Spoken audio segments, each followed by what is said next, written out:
날이 많이 덥습니다. 어떻게 잘들 지내셨습니까? 네. 저는 그 사이 뭐 그냥 감기인 줄 알고 병원을 갔더니만은 코로나라 그래가지고 며칠 좀 쉬기도 하고 그랬습니다. 참 세상이 뭐 워낙 복잡하게 참 다양한 조건들이 생겨나면서 이렇게 달라져가지고, 근데 뭐 사실 불교 공부를 하는 사람 입장에서는 원래 중생들이 사는 세상, 그 세상을 구성하는 것들이 다양한 조건들이 결합해서 결과를 만드는 원리, 그 이치에 의해서 생겨나고 운영되는 것이다. 사실 그 다양한 조건들이 결과를 만드는 원리, 이걸 부르는 말이 무상이란 말이잖아요. 무상, 뭐 항상 같지 않다, 유지되지 못한다 라는 현상적인 의미이기도 하고, 그렇다면 왜 그렇게 하나의 상태를 유지하지 못할까 라고 그 원인을 같이 설할 때 보면 그렇게 다양한 조건들의 결합에 의해서 결과가 생겨나는, 그 조건들이 우리가 원하는 대로 결합해 주지 않으니까 결과적으로 생겨나는 것이 뭐 우리를 만족스럽게 하지 못한다, 그런 정도 보면 되겠죠. 하여간 무지하게 많이 덥습니다. 그래도 또 얼마의 시간이 더 지나가면 가을이 올 거다 생각하고요. 자, 우리가 그동안 뭐 초기 불교 경전백선 독성집 이 책을 가지고 공부를 하고 있는데요. 지난 시간 동안에 그 첫 번째는 제1장 부처님이 깨달음을 성취한 그 자리에서 당신의 소회를 드러내는 경들, 그래서 뭐 그 중에 대표적으로 보면 범천의 요청경을 중심으로 나오지만, 내가 성취한 법이 어떤 법이냐라고 하면 딱가라고 해서 가래가 생겨나는 과정을 설명하는 이런 내적인 영역이 있는데, 이 딱가의 영역을 넘어선 것이 나의 성취다. 딱가가 가래가 생겨나는 과정이니까 딱가의 영역을 넘어섰다라고 말하면 가래가 생겨나지 않는 삶을 실현했다. 이럴 때 이제 그 가래라는 게 무엇냐라고 하면 바로 불교 안에 유일한 진리로 선언되는 고집멸도 사성제 중에 고집성제, 괴로움의 원인이 되는 가래라는 게 있는데, 이 가래가 어떤 과정으로 생겨나는 것일까? 라는 것을 설명하게 되고요. 그 가래가 생겨나는 조건 관계를 해소함으로써 더 이상 가래가 생겨나지 않는, 가래가 생겨나지 않으면 가래를 원인으로 하는 괴로움이 생겨나지 않는다. 괴로움이 생겨나지 않는 게 그대로 고멸이고 열반이라는 완전한 행복이다. 뭐 이런 거 이제 우리가 잘 알죠. 그럴 때 하여간 부처님은 내가 성취한 법이 무엇냐? 라고 할 때 그 중심에 딱가의 영역을 넘어섰다. 그래서 더 이상 가래가 생겨나지 않는 대멸의 삶을 실현했다. 이게 나의 성취다. 뭐 이렇게 말하는 범천의 요청경에서부터 시작했죠. 그래서 이제 몇 가지 경이 있었고, 그 다음에 이제 두 번째 장에서는 우리가 정말 주목해야 하는 또 하나의 주제, 뭐 누구든 다 불교는 깨달음의 종교다 라고 말하는데, 깨달음이라는 게 무엇일까? 사실 사전적으로 보면 깨달음이라는 말은요, 모르는 것을 알게 되면 이게 깨달음이요. 그러니까 초등학생도 더 깨달았습니다 라는 얘기를 많이 하거든요. 그게 단어의 의미상으로 초등학생이 깨달았다 라고 말하는 게 맞는 말이거든요.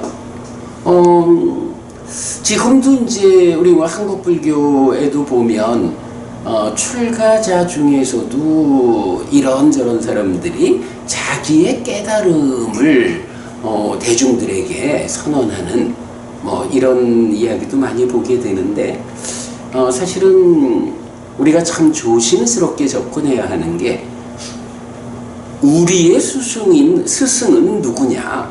우리가 뭐 아무개 스님이 내가 깨달았어! 라고 자기의 깨달음을 선언할 때 그가 나의 스승으로 선택되어서 내가 그를 따라가면 되는 것일까? 이런 부분을 주목해야 하죠.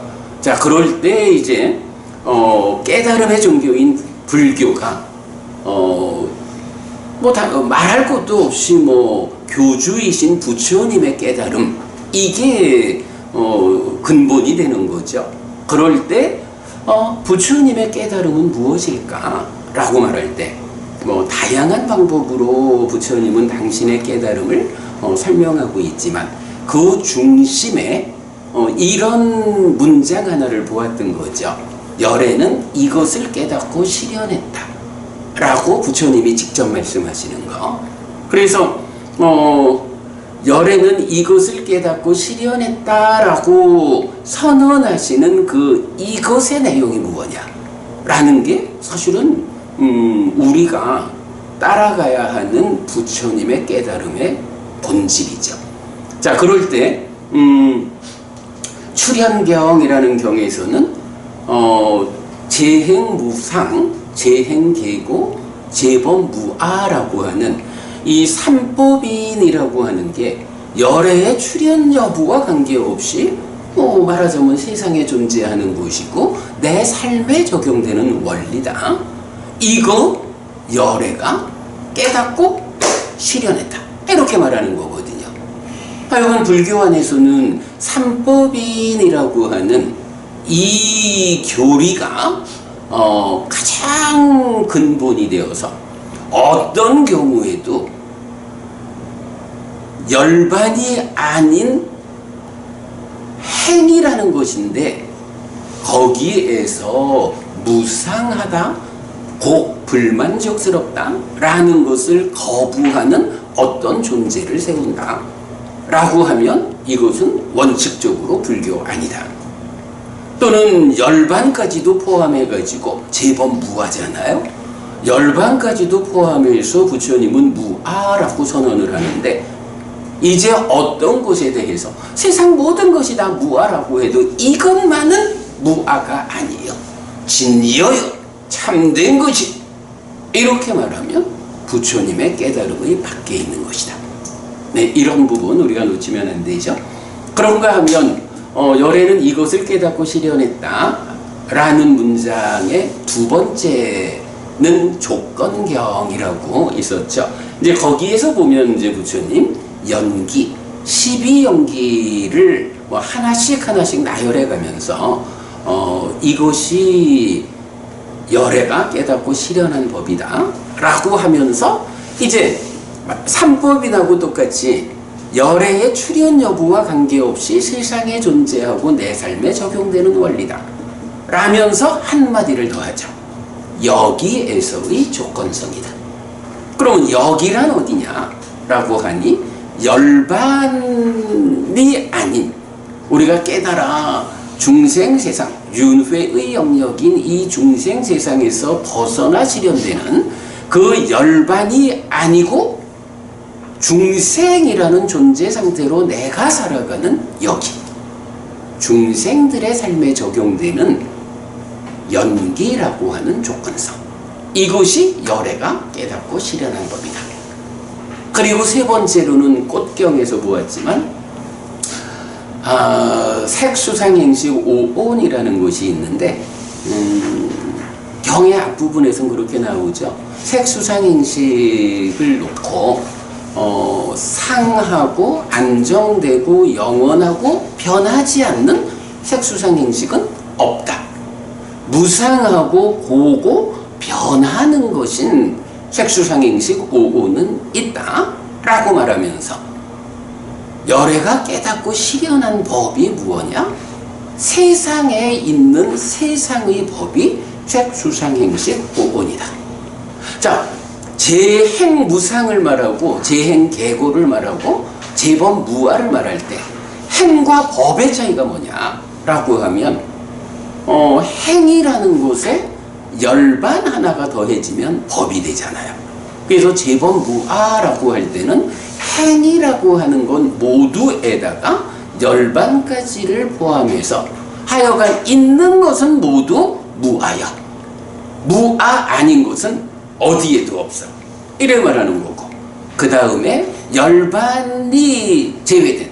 사실은 이제 열반이라고 하는 것은 중생이라고 불리는 우리가 살아가는 세상이라고 불리는 영역에서 무명과 가래를 부숨으로써 벗어나서 실현되는 상태가 열반이잖아요. 그러니까 우리의 지향점이죠. 그러면 이 열반 하나를 제외한 우리가 살아가는 데에 관계된 모든 것들을 행들, 그러니까 행이라는 말로 복수로 나타내고 있다고요. 행들. 그럴 때 바로 이 행들이라고 하는 우리들의 삶의 영역인 이 세상을 구성하는 것, 그게 무엇냐라고 하니 부처님 세 번째 깨달음의 주제, 세상에 있는 세상의 법이 색수상행식 오온이다. 이 말은 뭐냐 하면 이거 말고는 없다. 그러면 있다라고 하는 것은 세상 안에 있는 색수상행식 오온하고 세상에서 벗어나 실현되는 열반하고 요것뿐이다. 만약에 누군가가 어떤 것을 주장을 하는데 그것이 열반입니까? 열반 아닙니다. 아, 그렇습니까? 열반 아닌 어떤 것입니까? 그렇다면 열반 아닌 그것이라면 완전한 깨달음을 성취한 정등각인 부처님의 선언에 의하면 열반 아닌 것은 색수상행식 오온뿐인데, 그렇다면 그대가 말하는 그것은 열반이 아니라면 색수상행식 중에 어디에 속합니까? 이 색수상행식이라는 것은 상하고 안정되고 영원하고 변하지 않는 오온은 없습니다. 오온에 속하는 것이라면 무상하고 고고 변하는 것입니다. 그대가 말하는 그 특별한 존재 상태가 색수상행식 오온의 어디에 속하는 것입니까? 라고 할 때 특성적으로 오온에 속하지 않아 라고 말한다면 우리는 과감하게 말할 수 있죠. 부처님의 깨달음에 의하면 그런 것은 없습니다.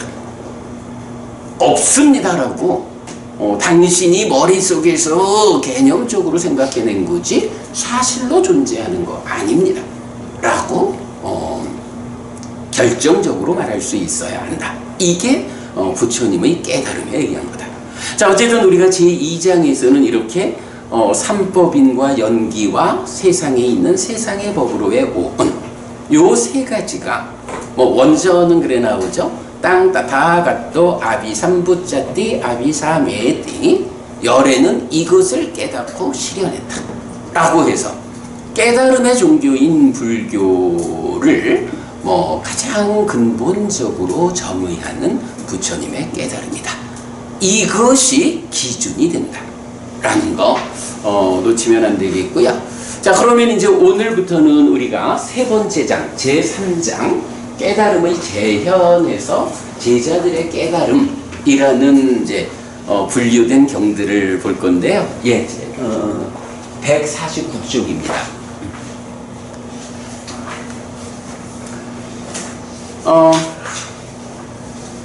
사실은 우리가 눈여겨봐야 하는 것이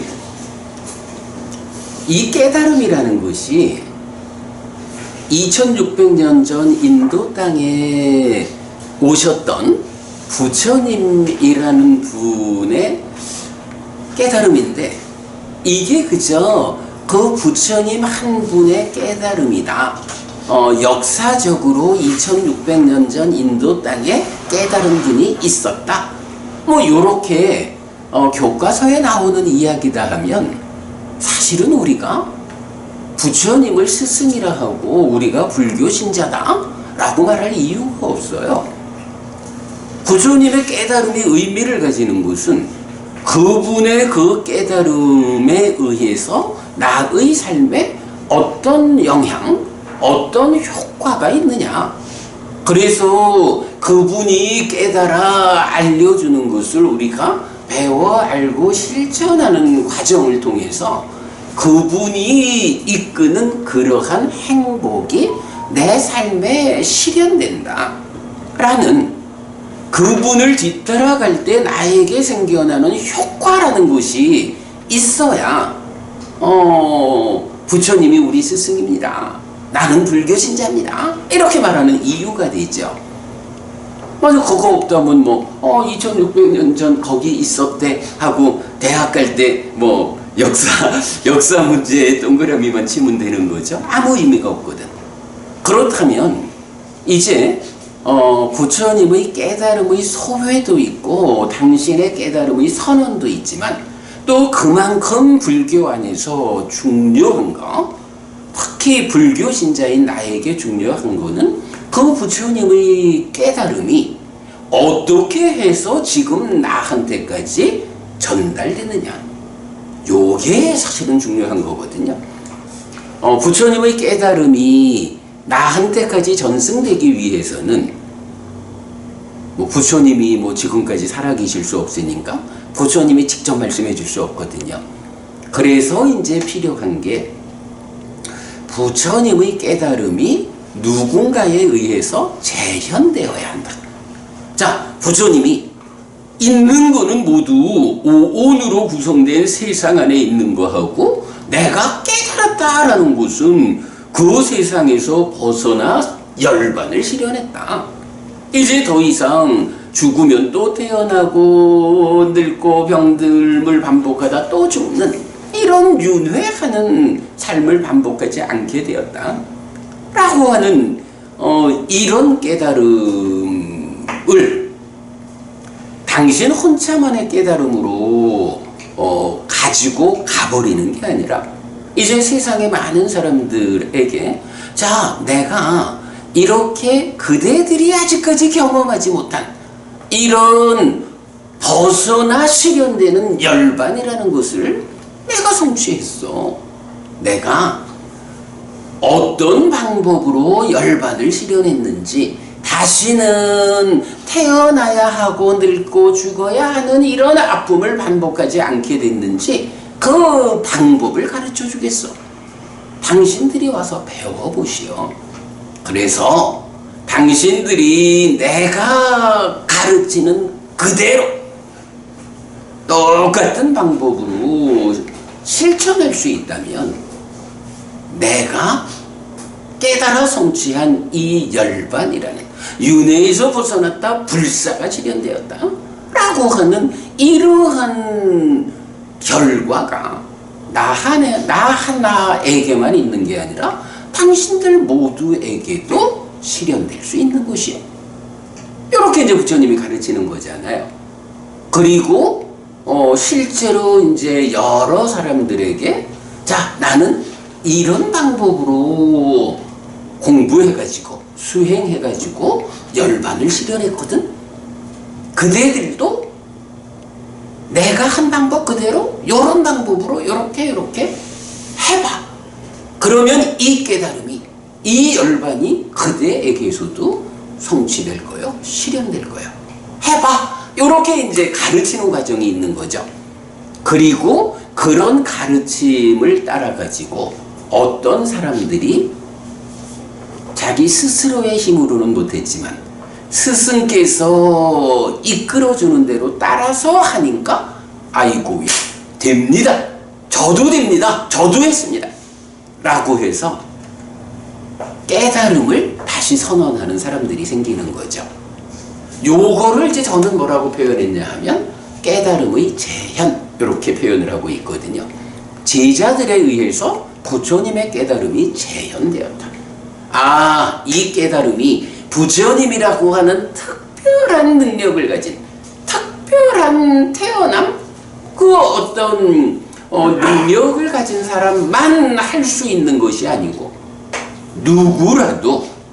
누구라도 바르게 스승을 만나서 바르게 배워 알고 실천하면, 사람에 따라 시간의 차이는 있겠지만 누구도 부처님이 성취한 그 경지를 똑같이 성취할 수 있다. 부처님의 깨달음은 재현되는 것이다. 그래서 이렇게 제자들에 의해서 부처님 깨달음이 재현되기 시작하고, 그러한 재현의 역사가 묶여서 경으로 편집되어서 이제 우리한테까지 온 거죠. 그러니까 부처님이라는 이분이, 부처님의 깨달음이 2600년 전 인도 땅에 있던 어떤 분의 깨달음, 그냥 역사 교과서에서 발견할 수 있는 이런 깨달음이 아니라 그의 깨달음이 그대로 지금을 사는 나한테까지 전달되어 가지고 내가 그가 설한 그대로 배워 알고 실천해보자. 그러면 나의 삶도 그와 같은 깨달음을 재현할 수 있겠다. 이런 가능성을 보고 우리가 뒤따라갈 수 있게 된 것. 요게 이제 결국은 제자들에 의해서 이 깨달음이 재현되었기 때문에 우리도 재현할 수 있다라고 부처님을 스승으로 하는 불교 신자라고 나를 정의할 수 있는 이제 이런 삶을 살게 되는 거죠. 자, 그래서 하여간 저는 이 책을 편집하면서 1장, 2장에 이어가지고 제3장에서 깨달음의 재현, 제자들의 깨달음, 이렇게 편집을 하고 있거든요. 일단은 이렇게 깨달음이 재현되는 것이다 라는 의미를 이제 먼저 말씀드렸고요. 자, 그러면 이제 부처님의 깨달음이 일단 부처님이 살아계신 동안에 제자들에 의해서 재현이 되었잖아요. 그 재현의 역사를 몇 개의 경을 이제 편집하고 있는데요. 깨달음이 재현되었다라는 거는 부처님 29에 출가해서 35에 깨달아 부처가 되고 80에 돌아가실 때까지 45년을 부처로서 살아가면서 제자들의 깨달음을 이끌었잖아요. 그러니 그 가운데 얼마나 많은 사람들이 깨달았을까만은 그 전체 과정은 사실 필요하지 않죠. 처음에 어떤 방법에 의해서 제자들의 깨달음을 부처님이 이끄셨을까? 요 첫 번째 깨달음의 과정만 우리가 잘 이해할 수 있으면 45년 동안 이 깨달음의 과정이 반복된 거죠. 자, 그래서 제4장에서는 기본적으로 3개의 경을 담고 있어요. 첫 번째는 보통 이제 초전법륜경 이렇게 부르는데, 사실 경 이름에는 초라는 말은 없어요. 그러니까 치초라는 말이잖아요. 초라는 말은 없고 그냥 법륜을 굴린 경이다 해서 전법륜경. 물론 이제 전법륜경이 부처님 최초로 법을 전한 상황을 담고 있으니까 의미상으로는 초전법륜경 이래도 되겠지만, 일단 경전 이름에는 초자는 없다. 전법륜경이다. 그러면 이제 전법륜경을 통해 가지고 이제 부처님이 최초로 여러분 잘 아시는 그 5비구, 5비구에게 법을 설하거든요. 근데 이 전법륜경에서 5명의 비구가 깨달음을 재현했다, 아라한이 되느냐 하면 그러지는 않아요. 사실 전법륜경에서는 이 첫 번째 공부 과정을 통해 가지고 이 5명의 비구들이 가능성을 보는 거야. 부처님의 깨달음 이전에는 세상에 어떤 가르침이든 다 아뜨만이라고 하는, 나아자라고 쓰는 자아, 이 아뜨만이라는 관점에서 삶을 보았거든요. 그러다 보니까 결과적으로는 아무도 이런 완전한 깨달음을 성취할 수가 없었던 거예요. 그런데 이제 부처님은 어떻게 하나요? 그 아라고 하는 것이 사실 아니다 라는 것을 보완해서 무아인, 원래 있는 거 아니고 어떤 조건들의 과정에서 생겨나는 이런 무아라고 하는 이치를 보아가지고 그 무아라는 관점에서 공부를 해가지고 깨달음을 성취하죠. 요런 그러니까 이제 함께하는 이 5 비구도 부처님한테서 처음 법을 듣기 전에는 기본적으로 아트만이라는 관점 위에서 자기의 깨달음을 위해서 노력을 했던 거예요. 그런데 부처님을 만나가지고 전법문경을 통해서 처음에 법을 듣잖아요. 법을 들어보니까 이게 그동안 아트만이라고 하는 어떤 전제된 개념 위에서 내가 열심히 노력을 해도 깨달을 수 없던 것이 이유가 있었구나. 사실은 아트만이 아니고 무아요. 아나트만, 아나타. 무아인 사실을 아라고 하는 관점에서 접근을 하니 깨달을 수 없었구나. 이게 무아라고 하는 사실 그대로, 삼법인이 말하는 재범무아죠. 이 사실 그대로의 관점으로 접근을 하면 그때 내가 노력하는 만큼의 성과를 얻을 수 있구나. 나도 깨달을 수 있겠구나. 이분 스승께서 설하는 법을 들어보니 이야, 그동안 내가 왜 못 깨달았는지 이제 내가 비로소 깨달음을 성취할 수 있겠구나. 이 방법에 의하면 내 삶에 괴로움을 생겨나서 자라나게 하던 것들, 이것들이 다 소멸하고 고멸의 실현, 열반이라는 완전한 행복을 실현할 수 있겠구나 라고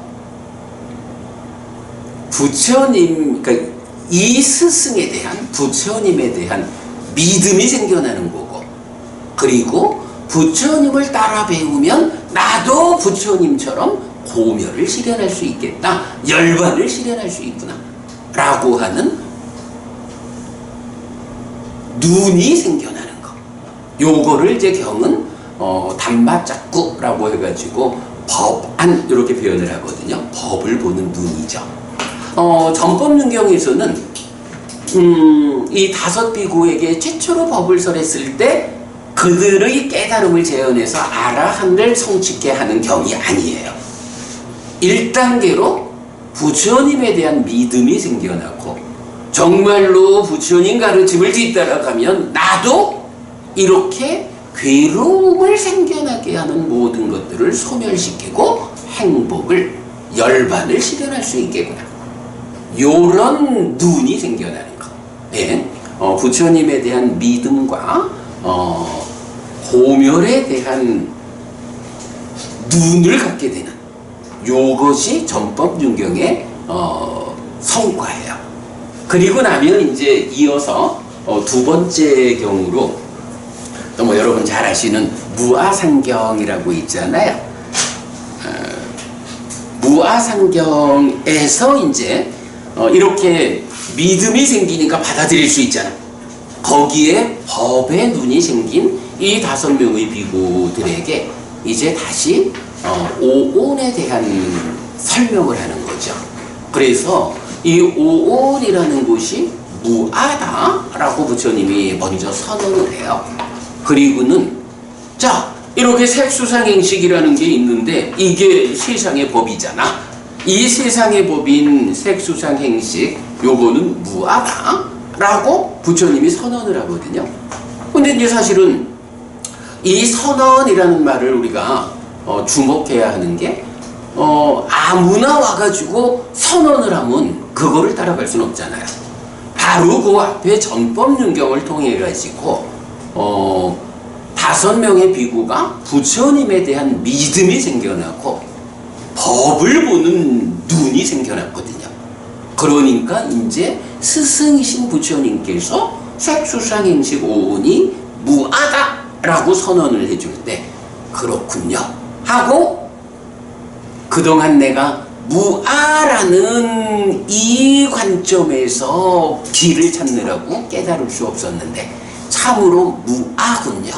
이 무아라고 하는 선언 위에서 제가 가면 되겠군요 하면서 부처님의 선언을 받아들이는 거죠. 그리고 나면 이제 부처님이 질문을 해요. 자, 그러면 색수상행식 이거 무아인데 그러면 이렇게 무아인 것으로의 색수상행식 오오는 상한가 무상한가 이렇게 물어요. 자, 무아라는 게 선언된 상태에서 항상한가 항상하지 않은가 이렇게 질문을 하니까 이미 이 5명의 제자인 비구들은 답을 알게 되죠. 무상합니다 라고 대답을 한다고요.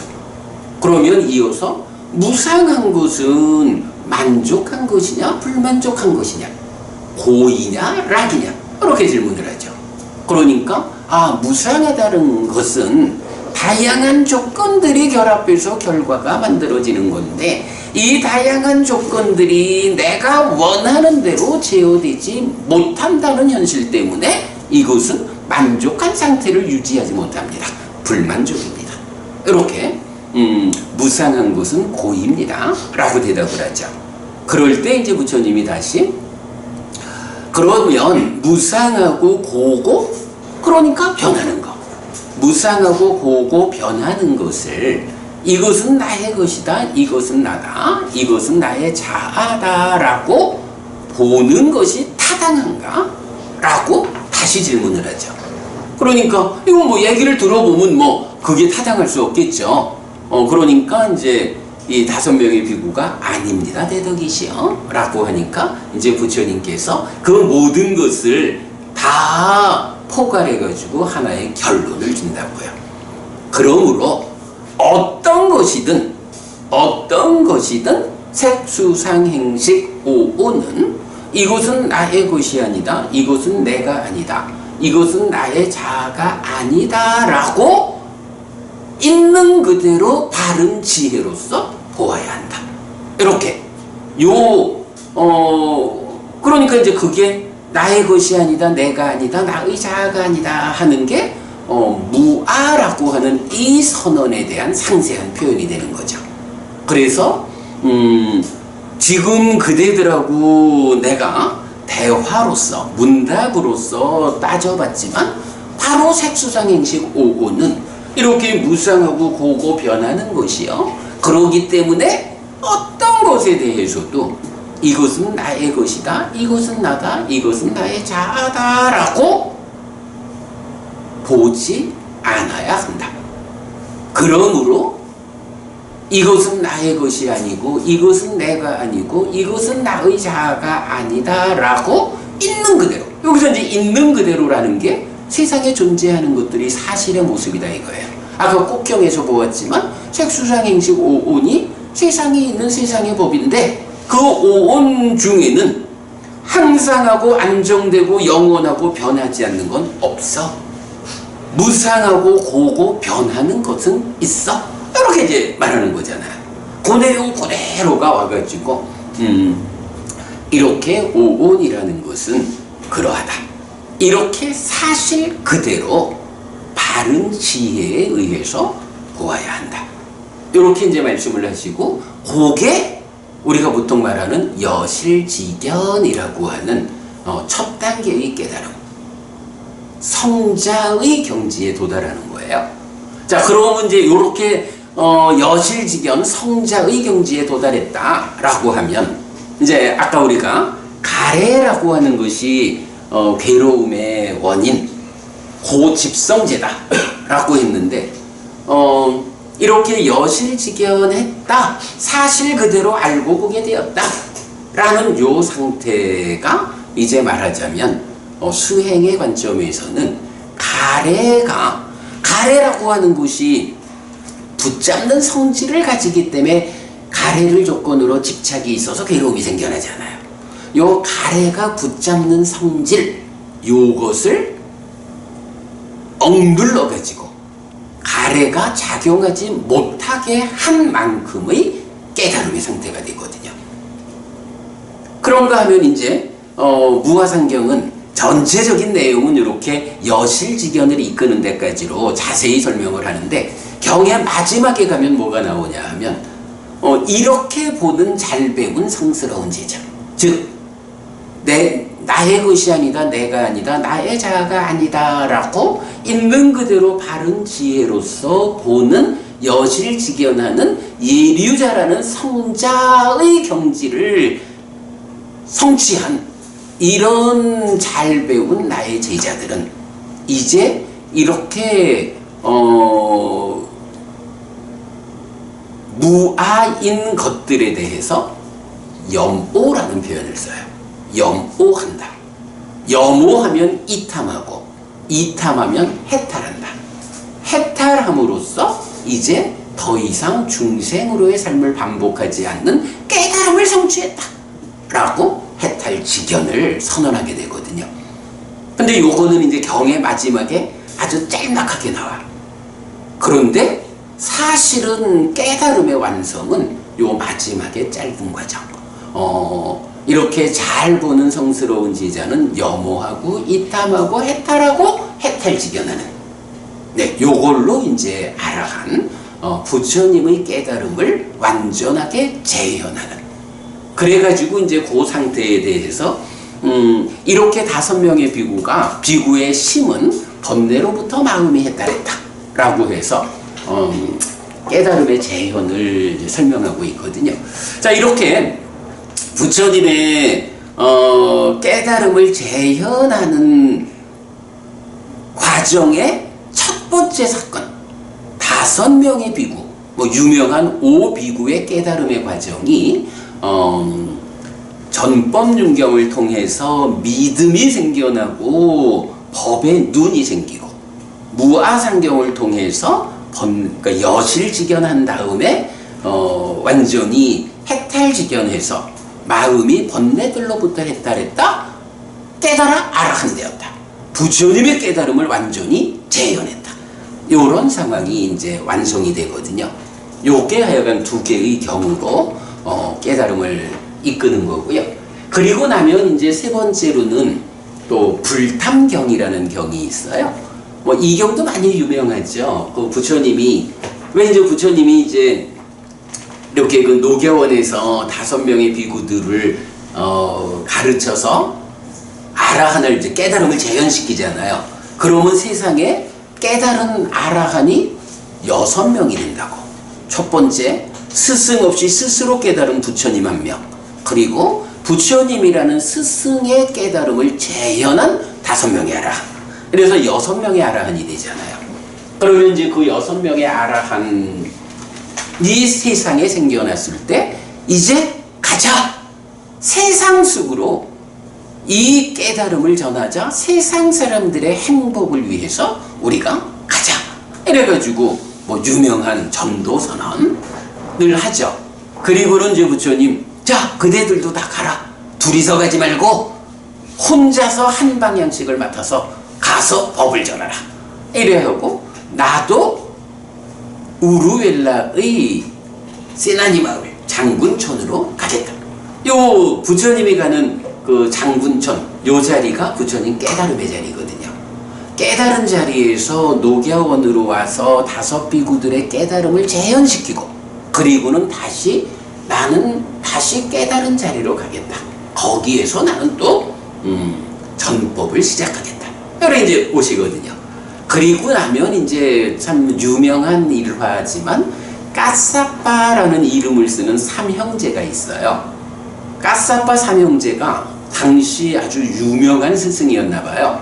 그래서 3형제가 큰형은 500명의 제자가 있다 하고, 중간은 300명의 제자가 있다 하고, 막내는 200명의 제자가 있다 하고, 이래서 까사빠 3형제가 1000명의 제자를 거느리고 수행생활을 하고 있던 거예요. 그런데 이제 이렇게 5명의 비구에게 깨달음을 재현시키고, 당신 깨달음의 자리로 돌아와가지고 이 1000명의 비구를 만나는 거예요. 그래서 그 가장 큰 형, 큰 까사빠를 교화시켜가지고 제자로 삼는 과정이 유명하게 이제 알려져 있죠. 그랬더니 스승이 부처님의 제자가 되니까 그 그 스승을 따르던 500의 제자들도 나도 따라서 부처님의 제자가 되죠. 그랬더니 동생들이 우리 형님이 부처님의 제자가 되었으니 나도 따라서 부처님의 제자가 되지. 이래가지고 일거에 1000명의 출가 제자를 확보하게 되는 거예요. 아니 사실 지금도 어떤 스승이 출가 제자를 1000명을 거느리고 있다 하면 엄청 큰 교단이잖아요. 그러니까 부처님도 깨달아서 첫 번째 5비구에게 깨달음을 재현시키고 나서는 얼마 안 돼가지고 일거에 1000명의 비구 제자가 함께하는 거대 교단이 생겨나는 거죠. 그리고는 이제 그런 상태에서 가야시사라고 하는 산에 올라가가지고 이제 부처님이 우리가 이제 5명의 비구를 깨달음으로 이끌 때는 색수상행식 5온에 대한 이야기로 5온이 무상하다, 고다, 변하는 것이다. 그러므로 나의 것이 아니고 내가 아니고 나의 자아가 아니다 라고 보아야 한다. 이런 방법으로 깨달음을 이끌었잖아요. 그런데 1000명의 비구에게는 또 좀 다른 방법으로 사실은 이제 색수상행식 5온이라는 게 어떻게 펼쳐놓느냐에 따라서 안이비설신의 색성향미촉법 이렇게 이제 12척 이렇게도 이제 펼쳐지고 하는데 1000명의 비구들을 가야시사산으로 같이 올라갔다가 이제 마을에 불타는 모습들 이래 이제 보면서 일체는 불탄다 라고 해서 안이비설신의 6내입조도 불탄다. 불탄다라는 것은 어쨌든 평화롭지 못한 불만족스러운 상황이 있다. 요거가 되겠죠. 색성향 미촉법도 불탄다. 그러면 내입조와 외입조를 조건으로 생겨나는 6가지 식, 안식 내지 의식도 불탄다. 그 세 가지가 만나는 삼사화합 촉도 불탄다. 그 촉을 조건으로 생겨나는 락고 불고 불락의 느낌들도 불탄다 라고 해서 사실은 이렇게 내입조, 외입조, 식촉, 수라고 하는 게 우리 삶의 골격을 구성하는 건데 요거는 이제 우리가 이름을 붙였어요. 내입조, 외입조는 일체라고 부르는데 요렇게 내입조, 외입조, 식촉, 수 5단계로 되는 거는 활성화된 일체다. 지금 우리가 살아가고 있는 활성화된 삶을 구성하는 일체다 라고 하는데 부처님이 바로 이 활성화된 일체로서의 내 삶의 골격이 만족스러운 게 아니고 불타고 있는 것이야. 불타는 괴로움 안에 있어. 그러면 무엇에 의해서 불타느냐? 탐진치, 탐해불, 진해불, 치해불에 의해서 불탄다. 그러면 이러한 활성화된 일체가 탐진치에 의해서 불이 붙었는데 어떤 불로 타오릅니까? 라고 할 때 생노사 수비고운에 태어나야 하고 늙어야 하고 죽어야 하고 슬픔 비탄 고통군의 절망을 겪어야 하는 이런 아픔으로 불타고 있다. 이렇게 말을 하는 거예요. 그리고는 그렇게 불타는 활성화된 일체들 모두에 대해서 이제 무아상경의 마무리와 같이 그러므로 안이비설신의도 여무, 이탐, 해탈 지켜내야 한다. 이렇게 이제 그 마무리 부분을 똑같이 해요. 그러면 이제 그 얘기는 뭐냐 하면 오온에 대해서 있는 그대로 바른 지혜로서 보아야 한다라는 요 여실직연을 표현을 바꾸면 일체가 불탄다. 일체라고 하는 것이 평화로운 상태를 유지하지 못하고 불타오르고 있다 라는 요 상태를 지적해 주는 것으로서 평화롭지 못하고 불타고 있다고 바로 보아야 한다. 그게 오온의 범주에서 살아가는 중생들의 삶의 현실이다. 이렇게 불타는 불만족 괴로움의 상태에 있다라고 바로 보아라. 그래서 그렇게 불만족한 것들에 대해서 무화상경과 동일하게 염호하고 이탐하고 해탈하고 해탈지견하라. 이제 요렇게 이제 이끌어주는 거예요. 그래가지고 경의 마지막은 이러한 공부에 의해서 1000명의 비구의 마음이 번뇌로부터 해탈했다 해가지고 아라한을 성취하는 요 장면을 보여주거든요. 이제 뭐 요렇게 전법륜경과 무화상경 그리고 불탐경이라는 세 개의 경을 통해 가지고 최초로 5명의 비구를 아라한을 성취하는 깨달음을 재현시키는, 그리고는 좀 더 넓게 더구나 이제 이건 오온과 12처라는 다른 방법으로 접근해 가지고 1000명의 비구를 아라한을 성취시키는 깨달음을 재현하는 이제 여기까지를 말하는 세 개의 경이 제3장에 나오는 깨달음의 재현, 제자들의 깨달음의 중심을 구성하는 경들이고요.